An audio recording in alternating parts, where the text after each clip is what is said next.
Ethan never thought the last thing he'd hear from Emily would be a voicemail.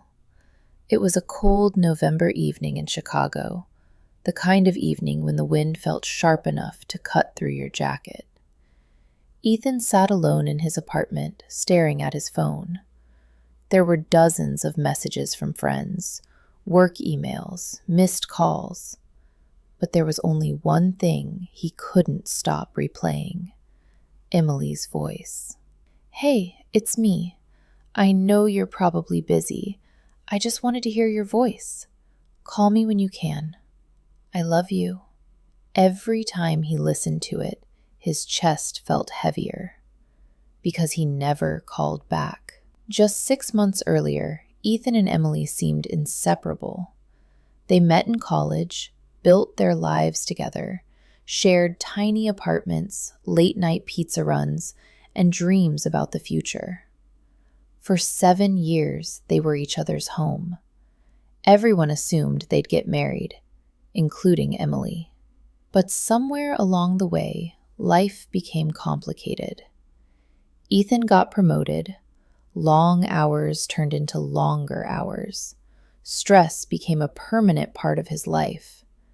Meanwhile, Emily wanted something simple: more time together, more conversations, more moments that felt real. "You're always working," she'd tell him. "I'm doing this for us," Ethan would reply. But the distance kept growing. Little arguments became bigger ones.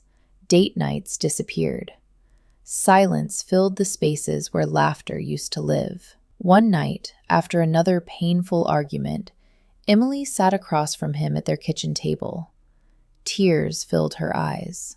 "I don't need a perfect life, Ethan," she said quietly. "I just need you." Ethan rubbed his forehead. "I'm trying." "No," she whispered. "You're surviving. You're not living." Neither of them knew it would be one of their last real conversations. A month later, Emily accepted a teaching job in Seattle. She said she needed space, time to figure out who she was without constantly feeling alone in a relationship. Ethan didn't stop her. Part of him believed she'd come back. After all, they loved each other. Love should be enough, right? The first few weeks apart felt manageable. Texts, phone calls, video chats. But gradually, those became less frequent. Both of them were hurting. Neither knew how to fix it. Then came the voicemail.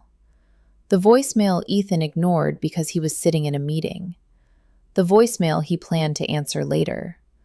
The voicemail that became the last message she'd ever leave him. That night, Emily was driving home during a heavy rainstorm.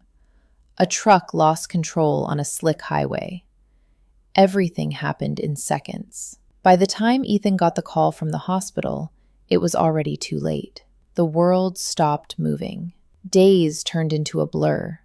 Funeral flowers, sympathy cards, tears he couldn't control, regrets he couldn't escape. The hardest part wasn't losing Emily.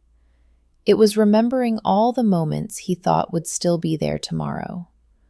The conversations he postponed. The hugs he rushed through.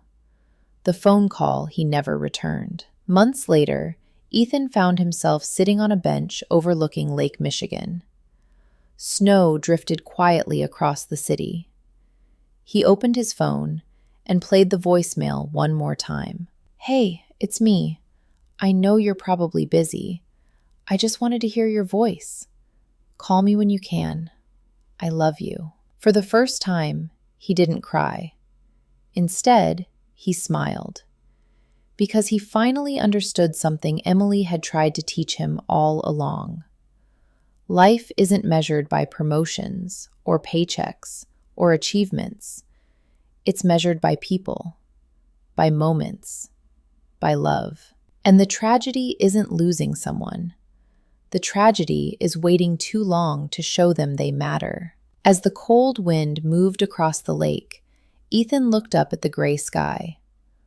"Love you too, Em," he whispered, even though she couldn't hear him. Or maybe, somehow, she could. And for the first time in a very long time, he felt at peace.